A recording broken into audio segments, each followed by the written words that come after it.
Hello, today's guest on Bear Cravings is the future of vegan food, a pinnacle of human aesthetics, and is really just an all-around cool guy. So I'm excited for you to meet myself. I'm Zachary Bird, and we've got some cool recipes to teach you.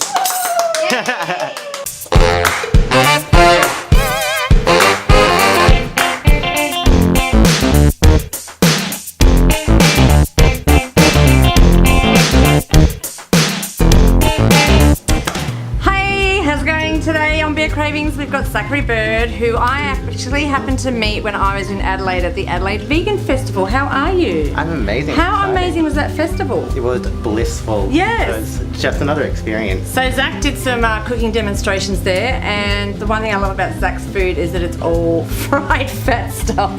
It's pretty indulgent, I would classify my recipes as. Yeah. So what are you going to make today? We are making quiche, but we're doing a crispy potato crust and bacon pieces throughout. It's all going to be vegan and gluten-free, just to make it more challenging for us. Yum!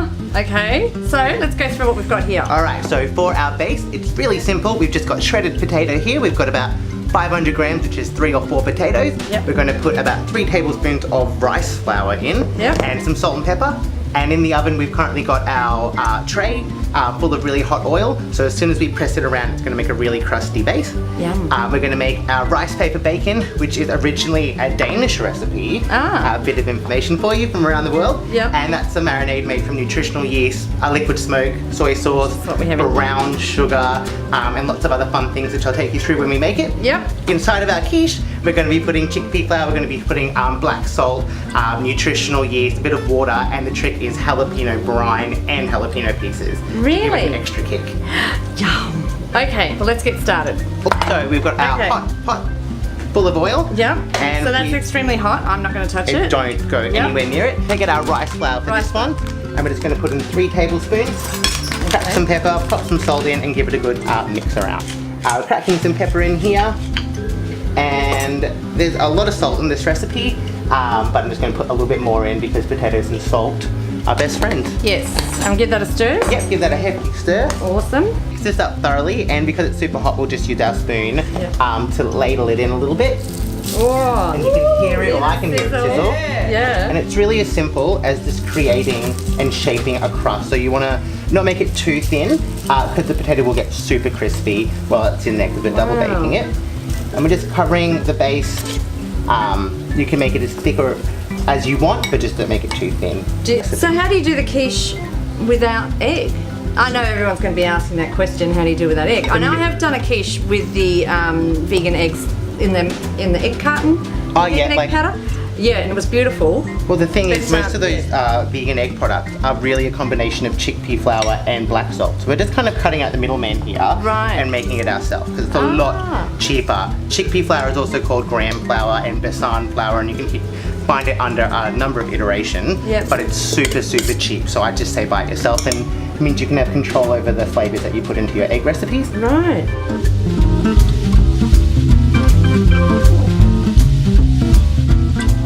Okay, so the next step is we're going to do the bacon, is that right? Yeah, we are. So the good thing about this recipe is it's a number of steps, but you can do each step as the other one's baking. So you can be in the kitchen the whole time until it's done.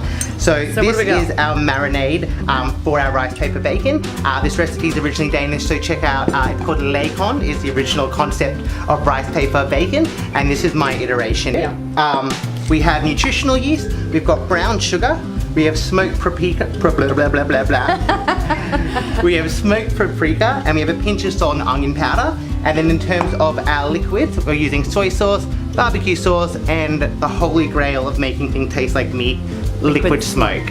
So where did you get this? So I got that from Korean Convenience, which is just local to Melbourne, but I once found it in my IGA. With our dry ingredients, we have hasn't been opened yet. We will get through this together. All right. It's a long day and it's hot down here, as you can tell. Live TV, folks. So we've got 3 tablespoons of dark soy sauce. You can use the mushroom flavored one that you can find, but I like to keep it real simple. There's 3 tablespoons of this, and we're going to do 2 of the barbecue. 2 of the barbecue, okay. Usually you're very liberal when you use liquid smoke, just because a couple of drops will intensify your recipe. I don't play by those rules, and so we're going to put 2 whole teaspoons of this in, just because we're trying to create bacon. So if you remember the flavour of bacon, which I barely do at this point. Yeah, I know. It's been a while. Just this gross smell. Yeah. It's just umami. It's really salty. It's really smoky. And so as long as we're putting those things into our marinade, it's pretty forgiving. So all you have to do is give this a good stir, and it'll become almost like a paste, which is what we want. And you either want to use 2 or 3 pieces of the rice paper together at the same time. So the more pieces of rice paper you put together, the more fleshy and chewy your bacon will be, and the less it'll be more crispy. Generally, there's a lot of diversity in the texture along your pieces of bacon, so I wouldn't stress too much, but for this one, we're just going to do 2 pieces together, just for the sake of time. All right. So you said 2 or 3 together? Yep, so I'm going to go 2. We're going to dip them in together and just make sure that the water gets in between the pieces just at the start. Yep. If you don't, you'll find really hard pieces of rice paper in your bacon and it'll ruin the illusion. Right.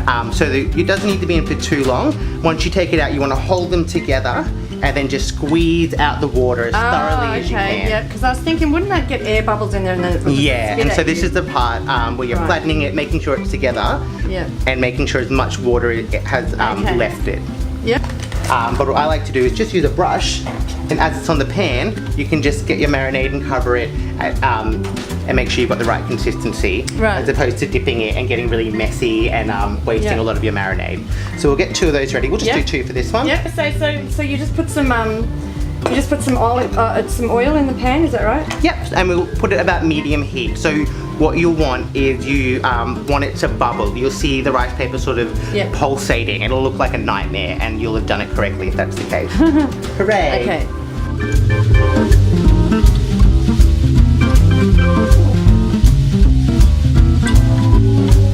So we've got the bacon here. Ready to go. Bacon ready to go, and this is what the crust looks like, doesn't it? Yeah. So that's just after 10 or 15 minutes in the oven. You can see it's really quite firm and ready to go. So we're just going to really messily cut this up into little bite-sized chunks. With this, if you're serving in any other dish, then you can just kind of make them into strips like traditional bacon. But this one, we just want little bites mixed in throughout the quiche. Tell me, like what your journey to veganism and how you came to where you are now. Well, I tried to go vegetarian when I was like 6 years old, and I finally did it when I was 12 after I watched a PETA video. And in the most dramatic of fashions, I watched the PETA video and I ran to my freezer and I pulled out some mince and was like, I see you for what you are now, never again. Really? And it was only when I was, I think 20, my boyfriend had asked me why I was vegetarian and to talk about my reasoning, and no one had ever actually asked me to talk about why. And it was as I was explaining to him that I came to the realization that I wasn't doing enough in my life to match my ethics, and I was like, oh wait, no, but we should go vegan. So go vegetarian, then go vegan, because I'm vegan now too. And so within that conversation explaining why I was vegetarian, I dropped vegetarianism and became a vegan. What is that noise? Chewy, salty, smoky. It's delicious. Get excited. I am. So we've got these 2 things ready, and all we need to do now is chuck some things in the blender. And then we've got our quiche mixture, and we're ready to bake it. Excellent. So, go ahead. For our mixture, we've got our cup measurer has gone missing. Which one do you want? There you go. Behind me, we are going to put in chickpea flour goes under besan flour, goes under gram flour. There's not a lot of consistency to how people name it. Are you sneaking bacon slices right now? No. Jeez. I brought up backup vegetables as I don't know what you're talking about. You brought what? Just focus on the rest of the recipe, hey Zach? Yeah. It's a cup of chickpea flour. Ready to go. Now the secret for this one is I love chili, so we're going to put in as much jalapeno as we can.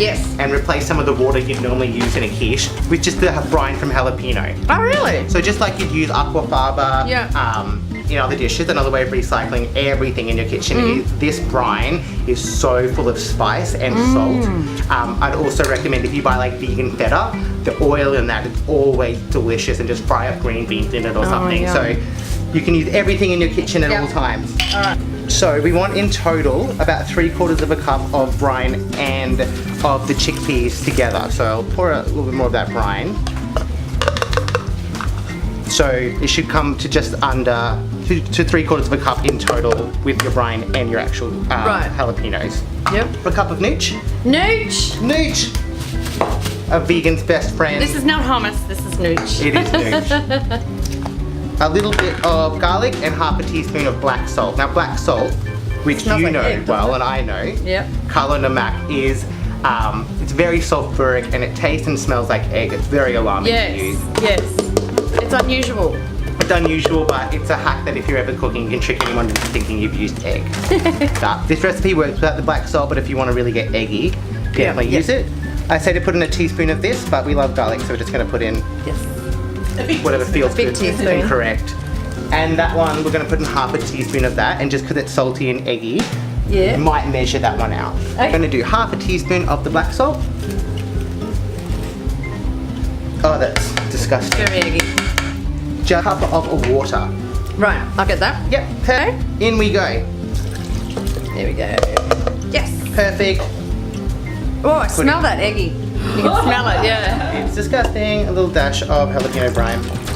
Yep.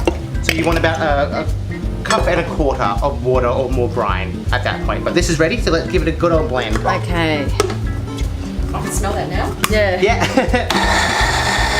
Right now we've got our potato base. Yep. We have our bacon, which looks less like a condom and more like bacon now that we've cooked it. Okay. We have our berries filling, and I've saved a bit of the marinade because I like to just brush it on the top just so we don't lose the flavour. So, would you like to start putting these ingredients in the bottom first? So these go down in here, just like mix in? Yep. Yep, okay. Whatever mix you like. Yep. A mix of that, and we'll drown it in a bit of our chickpea liquid. Give that a mix. Pop the bacon in. Yep, bit of bacon. Yep. And just sort of make sure it's evenly distributed.